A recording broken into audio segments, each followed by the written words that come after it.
too often Democrats fight these battles with one hand tied behind our back, and it's usually the upper hand.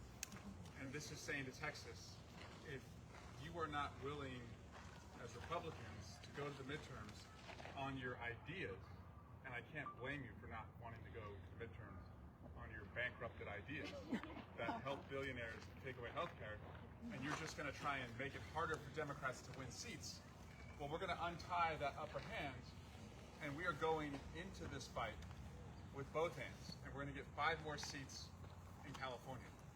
But it's not just about winning in California on November 4. I call that night, November 4, it's the Fab 4 across America, because we have in California the opportunity to match Texas. But we also have, in Pennsylvania, 3 Supreme Court justices who need to be retained. And we know the hijinks that the president has tried to pull in the past in Pennsylvania. Retaining those justices will make sure that we have free and fair elections in Pennsylvania for the midterms in 2028.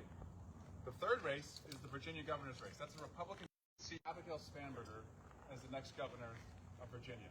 And the fourth race is New Jersey, where Mikey Sherrill is running as a Democrat. If we sweep November 4, the Fab 4 win, just imagine what that means for momentum. And I think politics is a lot like sports. That momentum is everything.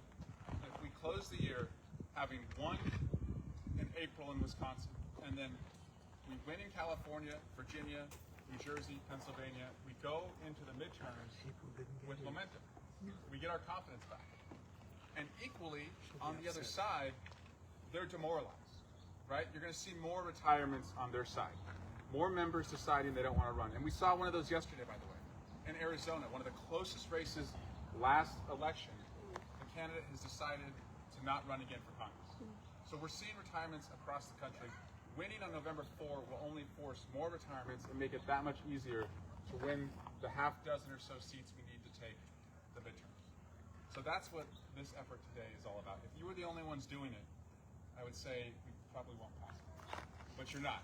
And I'll show you as we walk the group chat that I'm on with my California colleagues, as we all put into the group chat what we're doing in our own districts with our own phone banks, our own door knocking, our own canvassing efforts to pass Prop 50. So today is about building that momentum so that we have the wave next November.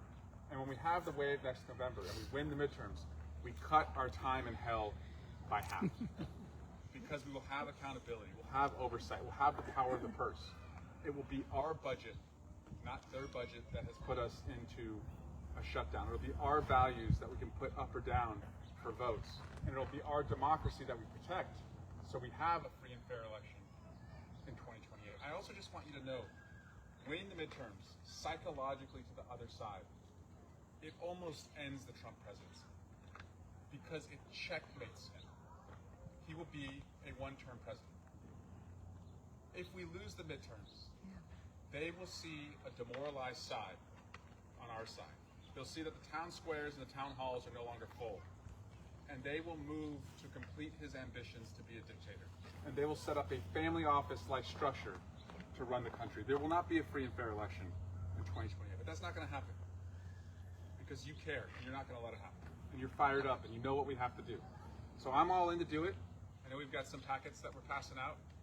I've knocked on these doors many years. I live in Livermore, so this is my town too, and very much look forward to joining you all today. So thank you all so much for doing this. Thank you to Tri-Valley Dems. Thank you to Indivisible.